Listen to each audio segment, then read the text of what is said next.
Good evening, everyone. I'm Commissioner Cheryl Clapprood, the Springfield Police Department. Unfortunately, we had to issue an Amber Alert late this afternoon. What happened is, I think, every parent's worst nightmare.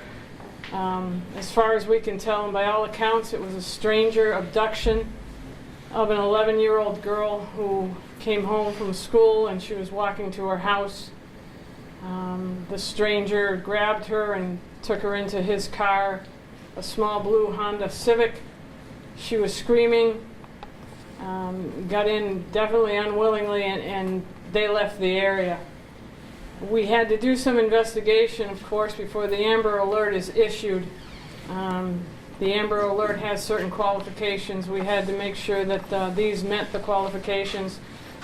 I will tell you that I've been doing this for a while, and these type of situations are very few and far between where you actually have a stranger abduction of a small child, and that's exactly what we had this afternoon. And what worked well for us is what we practice for, what we train for, and what I have the technology for. Everybody came together. Pictures were given of the vehicle.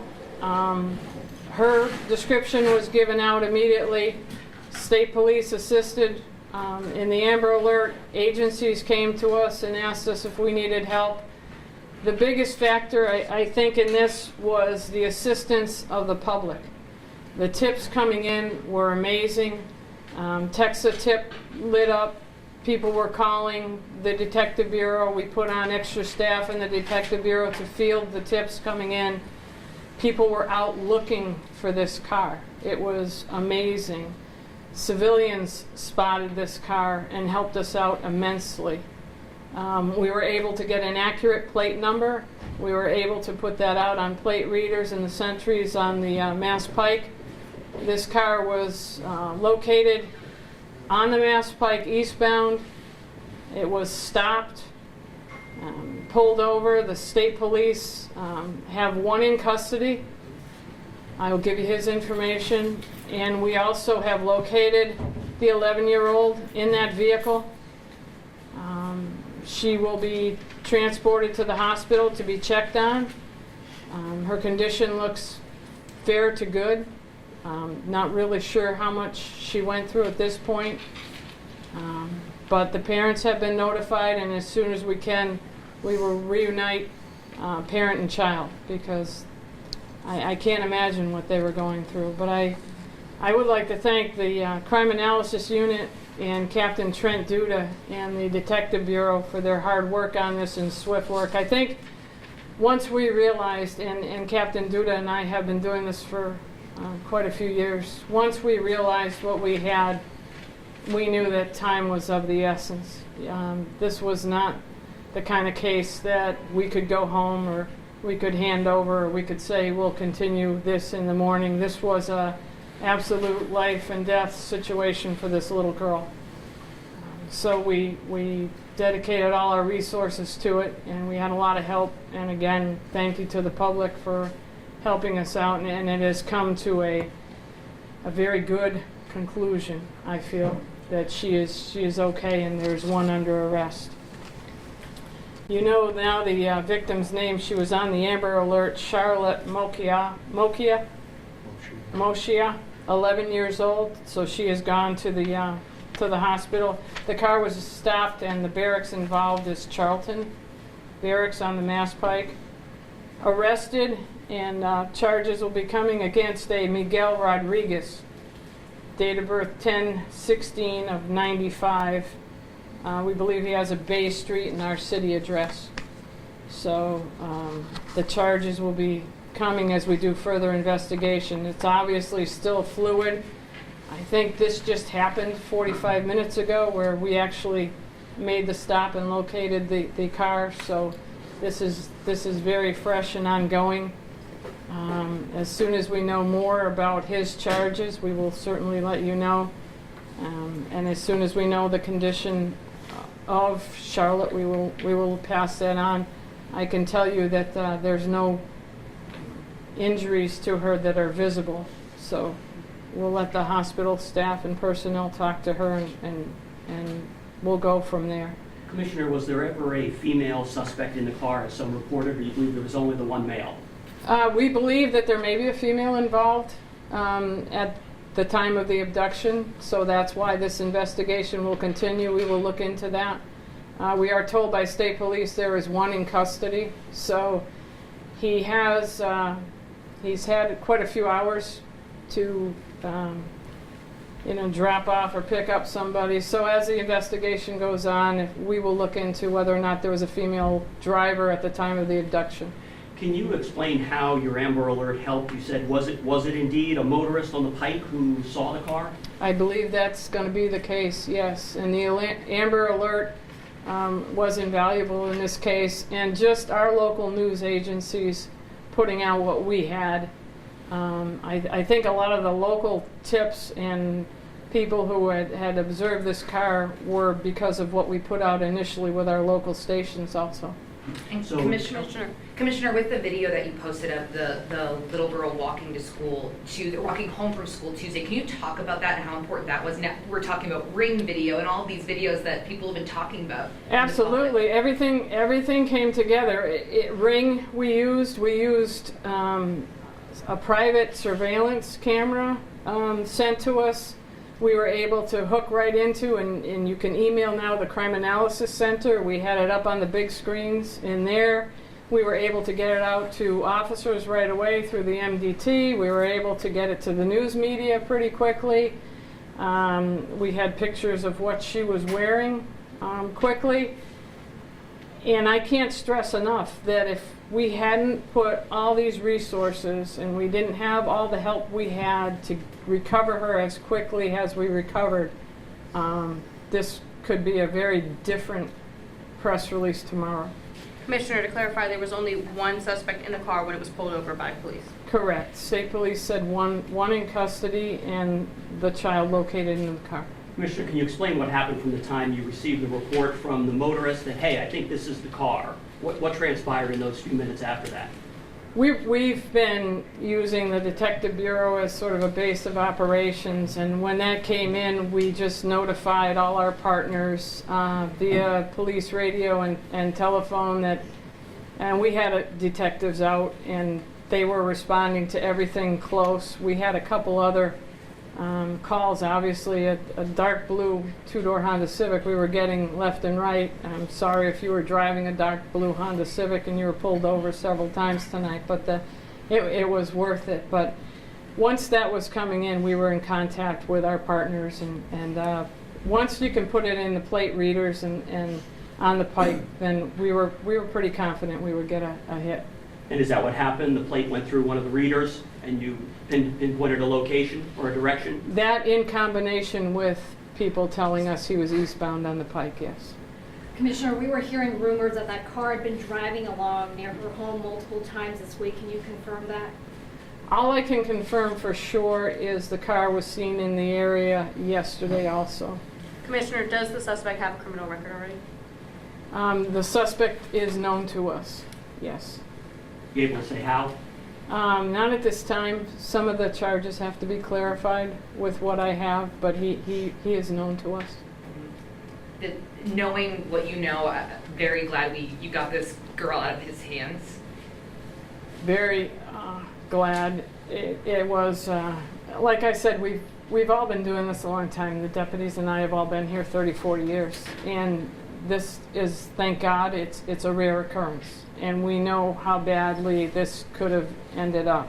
And he was evil, and he had her for nefarious reasons, so the worst can become of this. So it was a matter of finding her quickly and not giving him time. Commissioner, I just want to make sure, because I'm in contact with a person that says they notified police. Did you guys, in fact, receive a call from a civilian that went out on her own search and notified you guys? We had several.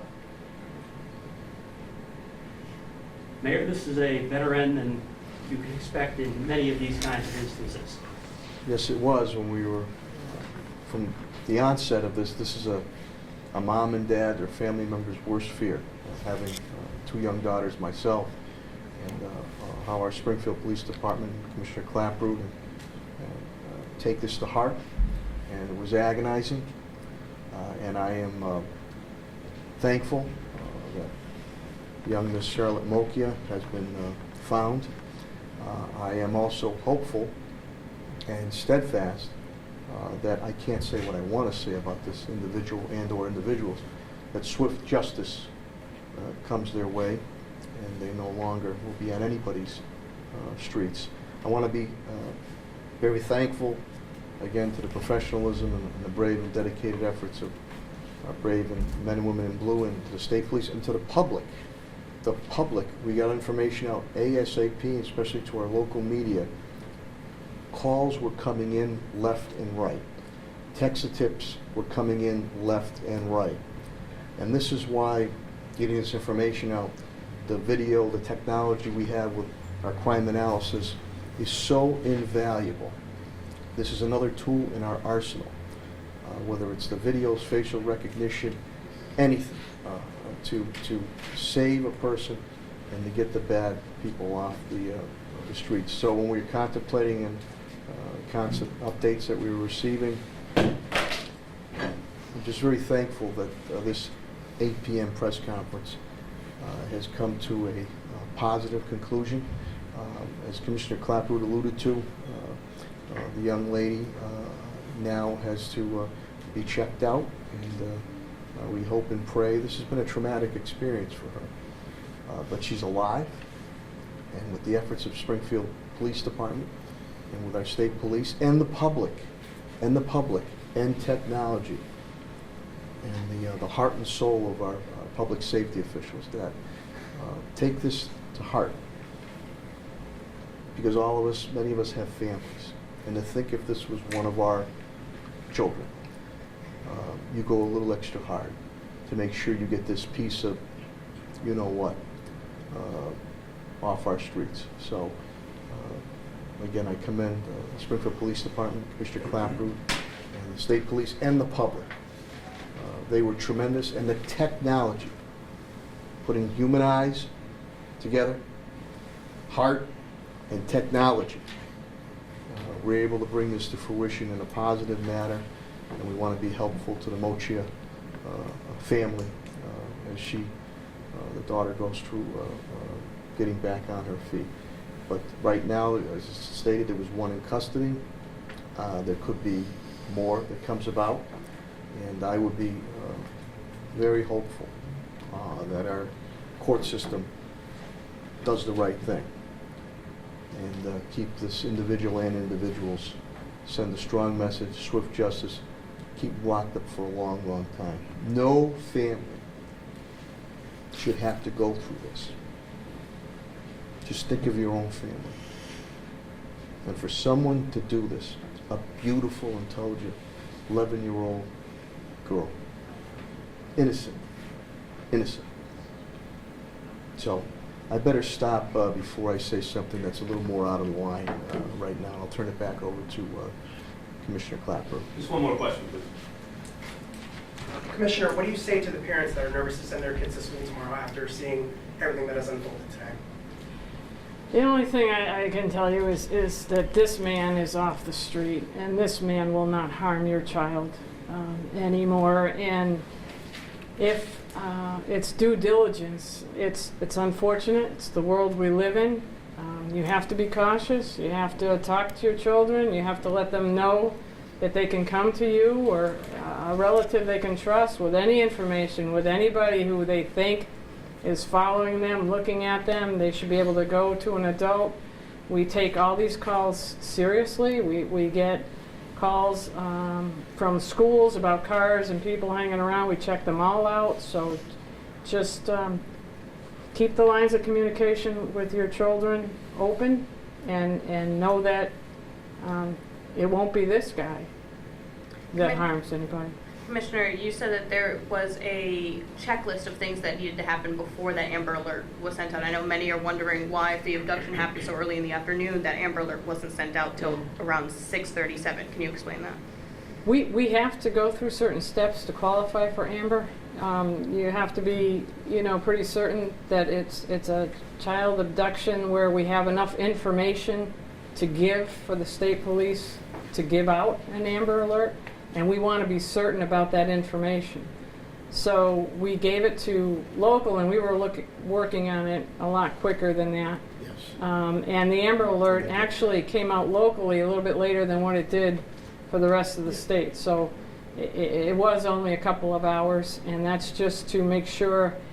I think this is one of the first real Amber Alerts in Massachusetts that I can recollect. So they don't happen that often. You want to make sure when you're using it that you're right in using it, and it's a situation that applies, because God forbid you don't want to start using this system when it's not a real Amber Alert. So we did the investigation, and then I waited to hear from Captain Duda to give me the go-ahead to contact the Fusion Center, and the Amber Alert was issued. But the case was being worked on long before the actual Amber Alert. Thank you, everybody. Thanks.